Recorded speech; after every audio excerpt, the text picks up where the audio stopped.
Bonjour à toutes et à tous, j'ai le plaisir aujourd'hui de revenir vers vous avec un nouveau tirage axé cette fois-ci sur les personnes en grande difficulté, sur un plan psychique pour tous ceux qui ont perdu l'espoir, qui sont empêtrés dans la dépression, qui ont perdu la lumière christique. Je vous dédie ce tirage. J'ai utilisé pour ce faire une carte conseil de l'oracle de Nostradamus, puis j'ai utilisé le tarot d'Edgar Allan Poe, le maître incontestable du macabre, le spécialiste, pour éclairer nos parts d'ombre cachées en chacun de nous. Pour ce faire, j'ai prononcé des prières et j'ai posé une boule de cristal pendant 48 heures sur le jeu pour le purifier, mais aussi pour que ce dernier me réponde avec une grande précision. Ensuite, j'ai allumé une bougie et un encens pour procéder au tirage. J'ai choisi le corpus Se rebooster d'Emmanuel Iger. Les lames de ce tarot sont sombres, n'en prenez pas ombrage. Le but de cet exercice étant de venir mettre en lumière nos peurs, nos angoisses, notre inconscient, pour justement nous en libérer et avancer vers le chemin de l'amour et de l'espoir. Je nous souhaite à tous une belle guérison, puissions-nous atteindre nos rêves d'enfants et renouer avec l'innocence et l'amour véritable. Paix sur le monde. Merci à vous tous. La carte conseil qui a sauté du jeu est la carte des poissons. Elle porte le numéro 25 qui donne le numéro 7 en numérologie. Il peut s'agir ici d'auto-entrepreneurs qui ont mis la clé sous la porte ou qui sont en grande difficulté sur un plan financier ou de personnes exerçant une profession libérale. Si c'est le cas, le poisson est un symbole fort dans le christianisme puisqu'il est relié à l'abondance. Priez, gardez espoir, gardez la foi et chaque jour remettez vos problèmes de trésorerie entre les mains du Seigneur. Il n'abandonne jamais ses enfants. Cette carte vous demande de ne pas baisser les bras. Si votre activité est à l'arrêt, profitez de ce temps de repos pour aller vous ressourcer auprès de la nature. Votre santé, votre bien-être actuellement passe par une reconnexion avec la campagne. Faites le vide dans votre tête, priez, recueillez-vous et c'est dans le calme intérieur que la solution va remonter à la surface. Faites-vous confiance, vous avez toutes les solutions en vous. Occupez-vous les mains, pratiquez le jardinage ou toute autre activité en plein air qui vous oxygène et qui vous reconnecte à votre âme. Le Seigneur est à vos côtés, il ne vous abandonnera pas et si l'on vous attaque, laissez glisser. Ce n'est pas de la lâcheté, c'est de l'intelligence. Le temps travaille pour vous. Économisez votre énergie pour vous rebooster, vous, et ignorez les mauvaises langues. Ne cédez pas à la panique devant des lettres de relance ou autres critiques, car lumière va être faite et vous finirez par obtenir le succès mérité. Relativisez un maximum même si c'est très dur, tout finit par passer. Prenez de la hauteur et n'oubliez pas que le plus important en ces temps de crise, ce ne sont pas vos problèmes d'ordre professionnel, mais vous, uniquement vous. Dédramatisez la situation, gardez foi en l'avenir, restez dans la lumière, tout finira par entrer dans l'ordre. Cette carte insiste lourdement sur le fait de garder le silence et de garder l'espoir en l'avenir, car le temps est votre allié. C'est très important de garder cet élément à l'esprit. La coupe nous indique ici que pour le moment, vous souffrez d'une période d'isolement social. Le succès se fait attendre, la prise de conscience est retardée, la réalisation ou la finalité d'un projet est en cours, mais avec l'as de coupe à l'endroit, tout va rentrer dans l'ordre. Une solution est en train de naître, vous allez être reconnu pour vos compétences, vous allez sortir de l'ombre, du désamour, pour rentrer dans la lumière. L'as de coupe est toujours annonciateur de grande joie, le succès ne saurait tarder. La première carte du tarot va répondre à la question « Qui êtes-vous » Elle va venir en quelque sorte vous identifier. Mes guides et l'esprit d'Edgar Allan Poe m'ont envoyé ici la carte du pape qui est une arcane majeure à l'endroit. De toute évidence, vous êtes une personne qui occupait un poste très important au sein de la société puisque le pape nous renvoie à une personne d'un âge mûr, environ entre 45 et 65 ans. Il peut s'agir du domaine médical, du professorat, d'hommes de religion ou bien de médiateurs. On peut aussi envisager un homme politique ou un médium. Dans tous les cas, vous avez pour mission de transmettre le savoir, d'éclairer les consciences, d'informer le peuple, de le guider, de l'éclairer, de servir de pont entre les étudiants, le peuple,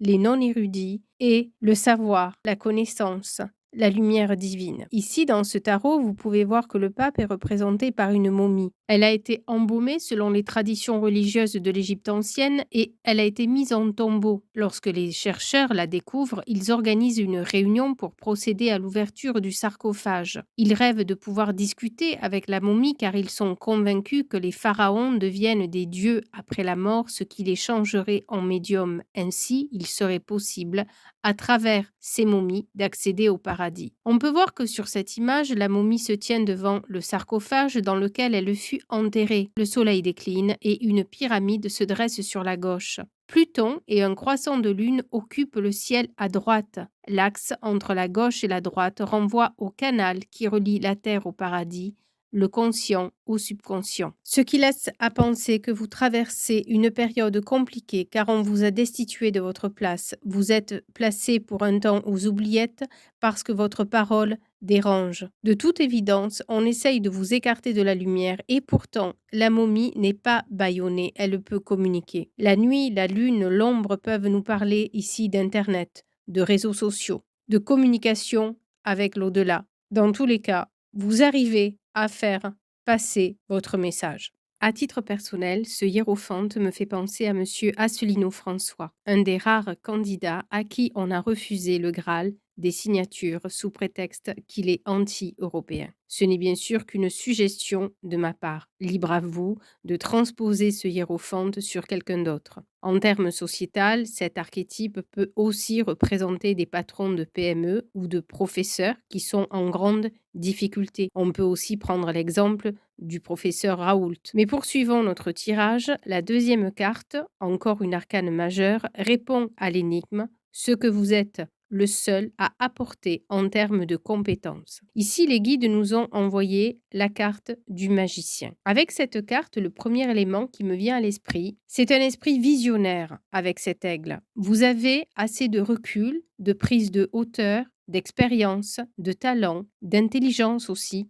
pour anticiper la réalité et prévoir tel un prophète ce qui va arriver dans les décennies futures. C'est en partie les qualités intrinsèques que l'on attend d'un politicien digne de ce nom. En médecine, il est plus dur de s'engager sur un produit naissant. Il faut toujours, je pense, 2 ou 3 décennies pour pouvoir garantir une efficacité maximale sans effet secondaire. Là encore, ce ne sont que des exemples que j'utilise pour illustrer cette carte. Sur l'image, vous pouvez voir un puissant corbeau qui prend son envol dans son antre et prouve sa maîtrise du feu, de l'air, de l'eau et de la terre. Les bâtons sont symbolisés sur cette carte par des bougies, les coupes par un chaudron fumant et les pièces sur la table renvoient au pentacle. La couleur jaune de la flamme évoque l'intelligence tranchante du magicien et le buste de Pallas Athéna sur l'étoffe violette incarne à la fois la sagesse et le guerrier. Le magicien crée par le pouvoir de l'esprit. C'est un homme audacieux, confiant, maître de son destin. Le magicien a développé des capacités qui lui permettent d'atteindre ses objectifs. Sa concentration et sa volonté sont sans pareil. Exploiter ses qualités pour aider les autres à manifester leurs rêves les plus fous, car cette manifestation est la force du magicien. Son pouvoir est infini et disponible pour quiconque puisera dans cette source intarissable. Laissez-vous guider, en vous laissant guider par votre propre intuition, en osant rêver des rêves qu'aucun mortel n'a jamais osé rêver. Vous apprendrez à tisser des liens, à saisir les opportunités au vol et à vous entourer pour manifester vos plus grandes folies. Tout commence par une vision, par une forme pensée, puis viennent la concentration, la stratégie et l'action. Cette carte vous demande d'exploiter votre connaissance, votre créativité pour concrétiser vos rêves. Cette carte vous assure que vous avez de grandes capacités. Elle vous demande juste de vous faire confiance et de vous lancer. Mobilisez votre énergie dans ce but. Laissez-vous guider, non pas par le qu'en dira-t-on, mais par votre propre volonté, votre passion et votre fierté. Visualisez vos rêves, visualisez vos objectifs, puis mettez votre énergie en action. Le magicien que vous êtes a compris que la pensée pouvait devenir une chose concrète. La troisième carte va représenter votre source d'énergie. Pour la troisième fois, les guides nous envoient une carte majeure. Avec ce chariot qui porte le chiffre 7, hautement spirituel, vous tirez indéniablement votre source d'énergie d'un besoin insatiable de conquête, de victoire. Votre motivation première, c'est de déplacer des montagnes, de toujours vous surpasser, de bouger, d'avancer, d'aller toujours plus haut, de vous challenger. La compétition et le besoin de gagner sont vos leitmotifs profonds. Vous avez l'âme d'un guerrier. Peu importe les épreuves, la difficulté, vous faites preuve de pugnacité, d'acharnement, d'endurance. Vous êtes quelqu'un de profondément optimiste. Vous arrivez toujours à déceler le positif dans le négatif. Vous avez la niaque d'un champion. On vous ferme la porte, vous passez par la fenêtre sans jamais ne rien lâcher. Moi, je vous dis bravo. Permettez-moi maintenant de vous décrire la carte du chariot d'Edgar Allan Poe. Sur cette illustration, l'héroïne de la nouvelle éponyme, Ligeia, revient parmi les vivants. Dans le récit, elle tombe malade et elle meurt. À son chevet, son époux lui jure de ne jamais se remarier.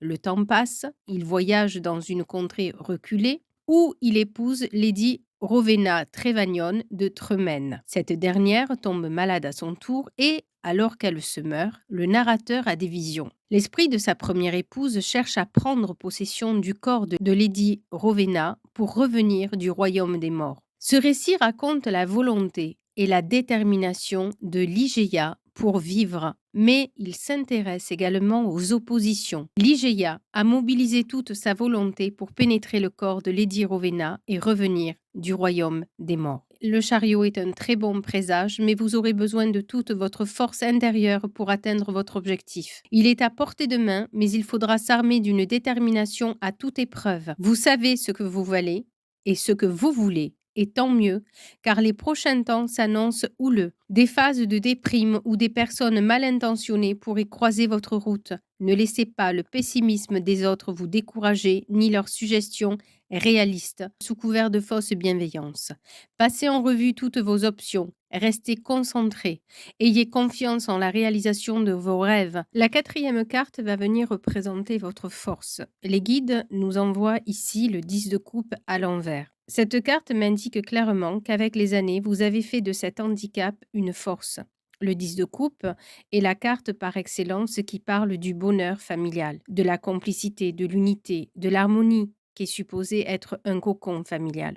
Pour vous, il est clair que votre schéma familial a été dysfonctionnel, que votre enfance a été baignée par des disputes, des traumatismes, de la violence, de la trahison, de la mise à l'écart. La famille, pour vous, c'est un fardeau, c'est un cauchemar, c'est une blessure béante. Et pourtant, cela vous a forgé une carapace. Vous vous êtes endurci et cette carapace vous a aidé à avancer dans la vie. Cela vous a aidé encore à éviter les pièges, les rancœurs, les faux-semblants. Votre force, c'est votre autosuffisance, votre autonomie. La solitude pour vous n'est plus une souffrance, vous en avez fait un atout. Vous avez développé vos dons et vos capacités aux extrêmes, toujours poussés par un mantra qui est ⁇ Je compte sur moi encore et toujours ⁇ Vous ne souffrez pas de codépendance et vous n'êtes pas facilement manipulable. Cette conjoncture familiale dysfonctionnelle vous a appris très tôt l'envers de l'humanité, son côté sombre. Cela vous a permis de gagner du temps dans vos relations et d'aller droit à l'essentiel. Avec un tel radar, on peut difficilement vous mentir, vous manipuler sur les sentiments. Attention toutefois de ne pas développer une phobie de l'autre ou de virer paranoïaque en pensant que la vie de famille n'est pas faite pour vous. Pour conclure avec cette carte, je dirais que votre force réside aussi dans la protection de vos ancêtres, car sur cette lame, on peut distinguer deux crânes qui reposent dans deux coupes. Je vais maintenant vous décrire la carte du 10 de coupe d'Edgar Allan Poe. Dans Le diable, dans le beffroi, Edgar Poe nous emmène dans la petite ville de Wonder What Time It Is. Dans cette satire, l'auteur se moque des personnes très attachées aux traditions et à l'ordre établi au détriment de la spontanéité et de la créativité. Sur l'image, les collines verdoyantes, les rangées de salades et les 10 coupes posées entre les rangées sont un symbole d'abondance. L'arc-en-ciel représente la paix. Le village compte 60 petites maisons, une pour chaque seconde dans une minute et pour chaque minute dans une heure. Les riverains prennent soin du potager et remontent régulièrement l'horloge du clocher aux 7 cadrans. Les villageois sont méthodiques et ponctuels et par leur incapacité à voir au-delà de leur confort idyllique, ils privent leur quotidien de toute créativité. Un jour, un diable transportant un violon presque 5 fois gros comme lui sème le chaos dans le village. Il pénètre dans le clocher, attaque le beffroi et sonne les cloches 13 fois. Les crânes sur 2 coupes évoquent des troubles et nous rappellent de ne pas laisser le confort nous faire basculer dans la complaisance. La 5e carte va représenter votre but dans la vie à cet instant T. Ici, les guides nous envoient encore une arcane majeure, c'est la 4e du jeu, c'est assez bluffant. Vous devez très certainement être à un carrefour de votre vie ou alors, pour avoir autant de lames majeures archétypales, c'est que cette situation concerne un grand nombre de personnes à l'heure actuelle. Toujours est-il que le pendu a plusieurs significations, mais pour ma part, dans ce cas précis, je pense que l'image très forte dans sa symbolique parle d'elle-même. Votre but est de vous libérer de cet immobilisme. Vous êtes cloué au sol, votre entreprise ou vos ambitions ou vos projets ont été arrêtés brutalement. Et cette situation génère en vous de la frustration, du stress, de la peur. Des rats grouillent tout autour de cette stèle, le rat un des animaux les plus intelligents. Cette image, malgré sa négativité, m'inspire un sentiment de peur infondée. Le message que j'ai envie de vous délivrer est le suivant. Certes, vous traversez une période de crise. Vous avez touché le fond et les portes se sont refermées brutalement sur vos rêves, vos ambitions. Peut-être même qu'actuellement vous êtes acculé et en grande détresse financière, mais depuis le début, le tarot m'indique que vous êtes une personne intelligente, rusée, obstinée, courageuse et très sincèrement, je pense que vous allez être capable de surmonter cette épreuve. Aujourd'hui, vous vous sentez certainement piégé, acculé, perdu, mais votre instinct de survie va prendre le dessus. Et encore une fois, vous allez trouver la force, l'idée de génie pour vous en sortir. Je le ressens ainsi. Surtout, ne baissez pas les bras. Vous ne serez que plus fier du résultat quand cette période sera derrière vous comme un mauvais souvenir. Dans Le Puits et le Pendule, l'Inquisition espagnole condamne le narrateur à mort. Il est enchaîné dans une cellule habitée par des rats. Allongé sur le dos, il voit une énorme lame se balancer au-dessus de son corps comme un pendule. La lame descend un peu plus à chaque passage. Bientôt, elle le coupera en deux. Sur l'image, l'atmosphère lugubre dénote la fatigue, l'isolement du narrateur. Le rouge de sa chemise évoque sa volonté de rester vivant.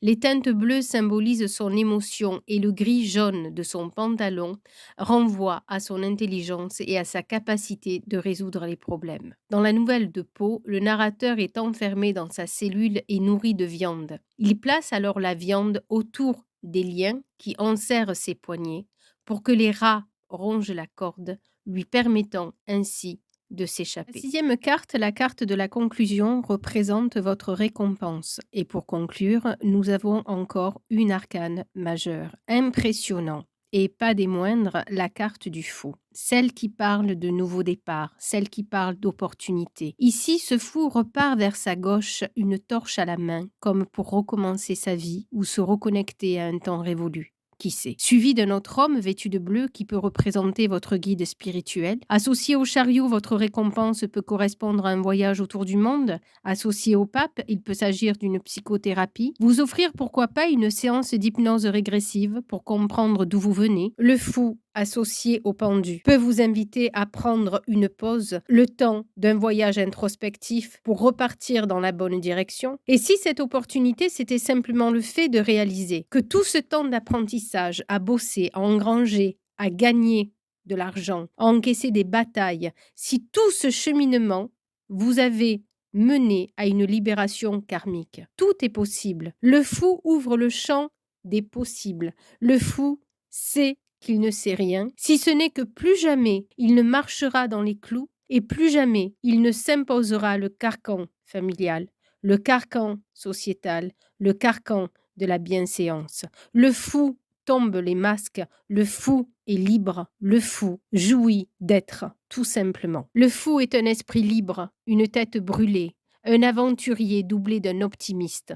Il ouvre les portes de nouveaux mondes et de nouveaux modes de vie. Fortunato, tiré du chef-d'œuvre de Poe, La barrique d'Amontillado, est le fou par excellence, car non content de prendre des risques et de chercher le plaisir à tout prix, lorsque l'on croise ce personnage pour la première fois, il emporte l'habit. Mon homme était déguisé, sa tête était surmontée d'un bonnet conique avec des sonnettes. Sur l'image, Fortunato précède son ami Montrésor dans les catacombes de la famille Montrésor. Montrésor use de flatterie pour attirer Fortunato dans les caves couvertes de nitre, prétextant avoir besoin de son avis d'expert pour authentifier une barrique de vin d'Amontillado. Malgré une quinte de toux sévère, Fortunato insiste pour s'enfoncer davantage dans les catacombes, car il s'estime l'homme de la situation et s'exclame « N'importe, allons, le froid n'est absolument rien, de l'Amontillado ». Sur l'image, Montrésor cache une truelle sous son manteau et se félicite que Fortunato ne devinait pas que son sourire désormais